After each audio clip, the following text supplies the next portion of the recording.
Le mystère de Bois-Rivage, par la comtesse Clos. Tout auprès de la mer Bretonne, longeant la grève de son parc, boisé d'arbres tristes, s'élève un vieux castel Moyen-Âge, de tout temps inhabité. La grille au fer rouillé, qui donne sur une route de petite communication, n'est jamais franchie. C'est un lieu bien redouté des gens de l'endroit. On dit d'ailleurs le château hanté. Son propriétaire, un Parisien renforcé, en a confié les clés au notaire de la localité voisine, avec autorisation de laisser visiter aux étrangers de haute marque les curieuses vieilleries que son modernisme mal compris dédaigne bien à tort. L'autorisation n'avait jamais été demandée jusqu'à ce matin d'avril, où je suivais seul, curieusement, l'avenue aux claustrales profondeurs menant à Bois-Rivage. Une clarté voltigeait, moirée de toutes les vibrations du bleu de là-haut se mariant au vert des feuillages. L'intérieur du château rejetait loin la banalité ordinaire du confort actuel. Joliet sous splendeur, c'était un amas d'œuvres délicates, de meubles aux soies fanées, enfouis sous la fine poussière du temps. Rien ne bougeait autour de ces choses mortes. La solitude se magnifiait de ce calme profond, comme respectueux, qui donnait, à l'intruse que j'étais, la perception nette du rythme battu par le balancier de mon cœur.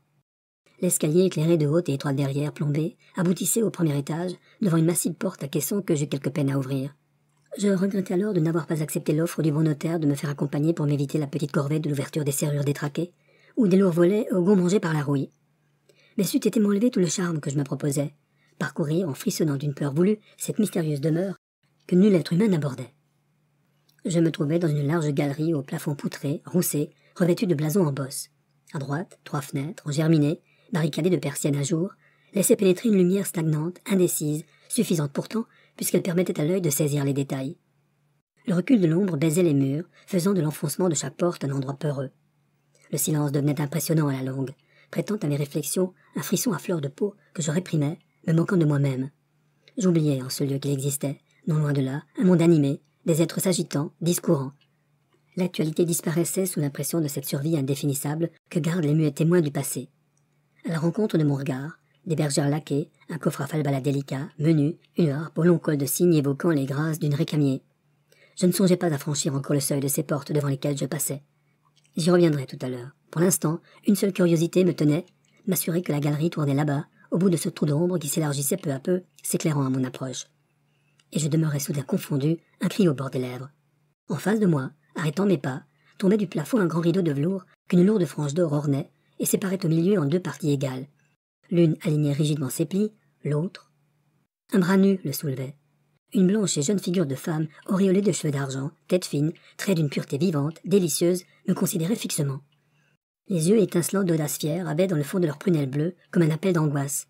Le corps deviné, à moitié perdu sous la retombée du rideau, baignait, pour ainsi dire, dans les plis flottants d'une robe dont l'étoffe rappelait la fluidité de la vague. Le verre de l'onde transparente ondulait autour de cette femme, la drapant, sans l'étreindre, d'un magique manteau où l'océan semblait avoir glissé ses teintes et l'émeraude fusait tous ses feux. L'esprit troublé d'un émoi facile à concevoir, je me demandais si cette apparition n'était point un rêve de mon imagination surexcitée et fiévreuse. Faisant appel à toute ma bravoure, je m'avançai pour saisir le bras nacré qui semblait sur le point de fléchir. Si la draperie allait retomber, je verrais fuir sans doute la vision étrange. Il ne fallait pas lui en laisser le temps. Et ma main s'étendit et se heurta à quelque chose de dur, de froid, d'immuable, car la galerie n'allait pas au-delà. C'était un tableau immense, singulier, comme l'ensemble de cette demeure qui venait de me causer l'illusion dont je riais à présent. Voulant mieux voir, hâtivement, je pris la peine de soulever les lourdes persiennes et le grand jour apparut. Il dorait la falaise en vue, colorant la mer dont la chanson monotone arrivait jusque-là. Il vint caresser les moulures noircies, aviver les nuances des écussons enchâssés entre les curieuses poutrelles. Il poudra d'étincelles d'or les cordes détendues de la harpe et se reposa, brillant sur les soies éteintes des sièges. À peine je m'aperçus des transformations joyeuses opérées autour de moi par l'éternel magicien. Debout devant la toile, au sujet bizarre, je m'extasiais. Le jeu de la lumière n'arrivant pas de face, l'illusion du prolongement de la galerie subsistait. Je touchais de nouveau, pour mieux me convaincre, le bras veiné de bleu dont le mouvement si naturel relevait les plis de velours. Mon regard plongea dans les yeux peints pour en saisir l'expression vivante. Que signifiait la présence de ce personnage en cette étrangeté de pose? Pour quel motif l'avait-on placé là? L'œuvre ne devait pas être de pure fantaisie. Le peintre ne s'était pas arrêté, en dressant le plan, au puéril désir de surprendre le regard. L'originale composition devait avoir pour base le fait vécu d'une tradition de famille. J'en eus promptement la certitude. Le soleil, continuant à inspecter chaque coin de ce lieu, ordinairement clos à ses rayons, attira mon attention sur la présence d'un petit manuscrit à demi enfoncé entre la toile et son étroit encadrement. M'en emparer, l'ouvrir sans scrupule, fut aussitôt fait que pensé. J'en pris immédiatement connaissance et je lus ce qui suit. À la deuxième moitié du XVIe siècle, alors que catholiques et huguenots guerroyaient en Bretagne, un des chefs d'armes de Rohan, Guy de Préancre, dur soldat ne croyant ni à Dieu ni à diable, avait un amour au cœur pour la belle Yvonne de Kermore. Repoussé par celle-ci, qu'il préféra à Maury, seigneur du Frénois, bon gentilhomme et fervent croyant, il conçut une haine mortelle à l'égard de son heureux rival et se joignit aux hérétiques tout exprès pour le combattre. Vaincu à plusieurs reprises sur les champs de bataille, comme il l'avait été en la joute d'amour, sa rage ne connut plus de bornes. Dans un épouvantable serment, Préancre jura de se venger des deux époux. La sécurité jusque-là avait régné dans les campagnes. Les luttes de religion n'ensanglantaient que les villes. De plus, l'armée catholique savait que les gens de Rohan se tenaient pour l'heure bien au-delà de Vannes, réparant leurs pertes avant de recommencer les hostilités. C'était une courte trêve dont profitaient les ligueurs pour se ravitailler dans leur domaine, s'y jugeant en sûreté. Depuis quelques jours, Amaury du Frénois se reposait donc à Bois-Rivage auprès de la douce Yvonne et de son fils, un mignon seigneur de 4 ans. Bien renseigné, Préancre, à la tête d'une dizaine de coquins, auxquels il avait promis le pillage, vint traîtreusement par une sombre nuit surprendre son ennemi trop confiant. Les cris de la sentinelle donnant l'alarme arrivèrent trop tard pour les serviteurs, qui furent égorgés avant d'avoir pu défendre la place. Le Huguenot eut la joie de s'emparer de l'objet de sa haine qu'il fit enchaîner, se réservant de lui enlever l'existence après un raffinement de torture morale qui serait pour le seigneur de Bois-Rivage plus épouvantable que la mort. Mais la comtesse Yvonne avait disparu. Furieux de ne pouvoir compléter immédiatement sa vengeance, « Veillez aux issues !» cria-t-il, « que personne ne puisse quitter le château. Le pillage ne commencera qu'après la découverte de Dame Yvonne. 10 onces d'or pesant à qui me la livrera vive. » Confiant dans le succès de cette promesse alléchante, le soudard, enivré de son facile triomphe, fait dresser une table dans la galerie du premier étage. Sur son ordre, on y place 2 couverts. Puis un nappe de taille devant lui, il se fit apporter du vin et se mit à boire. L'ivresse lui semble indispensable pour mener son œuvre là jusqu'au bout. Il faut anéantir ce qui pourrait lui rester encore de bon dans l'âme au souvenir de l'amour d'autrefois. Étouffant tout sentiment de pitié pour la douce créature qu'il fait rechercher, il ne veut voir que la femme d'un exécré rival. Il a lui-même visité chacune des chambres qui s'ouvrent derrière lui. Elles sont vides, à l'exception de celle où gît son prisonnier. De la porte fermée à triple tour, la clé de cet appartement repose sous le pourpoint du traître. Préancre fait office de chien de garde. Il en a le zèle et la férocité sauvage. Amaury ne doute pas du sort qui lui est réservé. Il accepte en brave, heureux de songer qu'il a vu mettre à l'abri sa douce compagne et l'angelot aux longues boucles. Oui, Chantemerle, le fidèle petit page, a pu les guider l'un et l'autre à la falaise où s'ancrent les barques, car il existe un passage y conduisant par les caves. De l'escalier extérieur grimpant au balcon, sur lequel donne la verrière du fond de la galerie, la dernière marche bascule, ouvrant l'issue dont les seigneurs de Bois-Rivage connaissent le secret. Ils sont en sûreté maintenant, se dit-il, mais il connaît bien mal celle dont il a ordonné la fuite. Descendante d'une race de preux, Dame Yvonne a dans les veines le sang des chevaliers sans reproche et sans peur. « Prends mon fils » a-t-elle dit au petit page, qui de force les avait entraînés dans le souterrain. « Va, dépose-le à la grotte des roseaux, prépare la barque et reviens. Je veux sauver ton seigneur ou mourir avec lui. Donne-moi ton poignard, et prie Dieu, je te confie notre enfant. » Chantemerle a pleuré, mais il a obéi. Le couloir, en dépit des hautes torchères, reste sombre. Préancre écoute courir par le château les gens à ses gages. « Ils vont me l'amener, » pense-t-il. Coup sur coup, il vide, pour se donner du cœur, le vaste gobelet aux armes des Frénois. Où donc la châtelaine a-t-elle pu si bien se cacher? Comment on le fait languir? Il l'attend encore, buvant toujours. Personne ne vient. Et bientôt le silence, un silence suspect, plein de mystère, succède au bruit des vantaux crochetés, au va-et-vient des lourdes bottes, au fracas des masses d'armes heurtant les planchers, sondant les murs. Par la mort diable, jure Préancre, les drôles se lassent. La biche et le louveteau sont-ils donc si bien terrés que les chiens fassent défaut? Ils ont cherché longtemps, sans succès, les soudards au gage du félon gentilhomme. Puis, en explorant les sous-sols, une immense futaille a réclamé leur attention. Ne faut-il pas s'éclaircir la vue? L'humidité est pénétrante au long de ces murailles rongées de salpêtre. C'est utile de boire. Le capitaine là-haut n'en fait-il pas autant? Les portes verrouillées ne laisseront passer personne.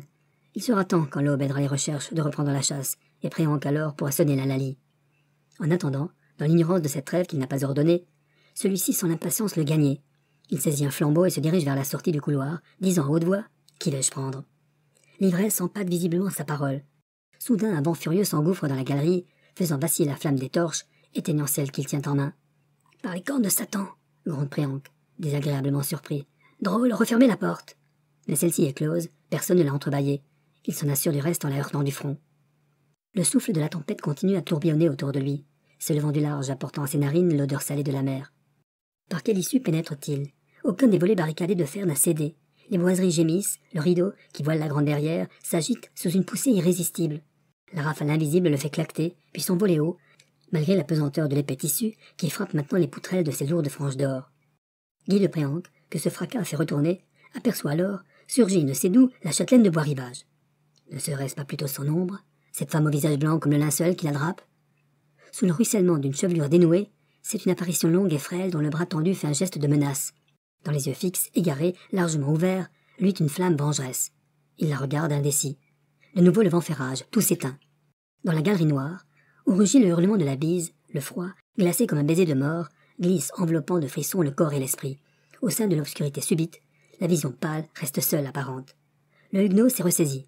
L'air du dehors combat un peu les fumées de l'ivresse qui le paralysaient à moitié. Il marche, il court vers celle qui d'elle-même vient se rendre à lui. Mais que ses jambes sont pesantes, que le trajet est long.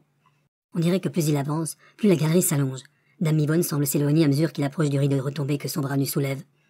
Le fantôme l'attire et le fuit. Enfin, il étend la main, il va la saisir. Est-ce le vent qui a poussé cette lugubre plainte à laquelle un sanglot répond? La nuit enveloppe tout de ses crêpes. Quels sont ces appels mystérieux? Un meuble lourd ne s'est-il pas laissé choir? Nul bruit de lutte. Mais dans le silence, un grincement de serrure et des pas légers font craquer le parquet de chêne. Et voilà l'aube. Elle éclaire la vaste cuisine où, sous les voûtes noircies, dorment les hommes d'armes écroulés les uns sur les autres. Du feu éventré, le vin coule sur eux en liquide de pourpre. La lueur matinale glisse également là-haut, au-dessus de leurs têtes endormies. Dans le large couloir, sous les rideaux retombés, que n'agite plus le grand souffle de la tempête nocturne, Guy de Préangle dort aussi, baigné comme ses soldats dans un flot vermeil. Mais lui ne se réveillera pas. Le ruisseau rouge qui l'inonde, c'est son sang, le sang d'un traître. La cellule du prisonnier est vide. Ce matin-là, devançant l'aurore pour préparer leur filet, des pêcheurs ont aperçu une barque qui contournait la falaise. Elle émergeait de l'anse sur laquelle ouvre la grotte des roseaux. À l'arrière se dressait une forme diaphane qu'un ample vêtement blanc, verdi de larges plaques limoneuses, faisait ressembler à quelque ondine sortant de l'onde. « Qu'est donc cette belle dame, Berthe » ont-ils murmuré, se signant. Pas un n'a reconnu, en cette apparition fuyante, leur douce châtelaine, qui pour jamais abandonne Bois-Rivage. Pour sauver son seigneur, Dame Yvonne, de sa frêle main, a su donner la mort, et ses cheveux, en cette nuit terrible, sont devenus tout blancs. Blanche aussi restera sa face, car tout son sang s'est retiré au cœur. Depuis ce jour, son âme erre par les lieux où se passa ce drame. Elle y revient. Qui ne l'a vu? Je l'avais vu. Je refermai le manuscrit et le remis en place. Je connaissais à présent la source des terreurs superstitieuses, inspirées par le souvenir de la dame Berthe et la vision de son portrait. Le temps s'était écoulé durant cette lecture captivante. L'astre d'or venait de disparaître là-bas, tout là-bas, à l'horizon noyé, laissant errer sur les vagues moutonneuses du bord de la grande étendue calme un reflet aux nuances dégradées où l'or et la pourpre luttaient d'éclat. Ainsi s'achève Le mystère de Bois-Rivage par la comtesse Clos.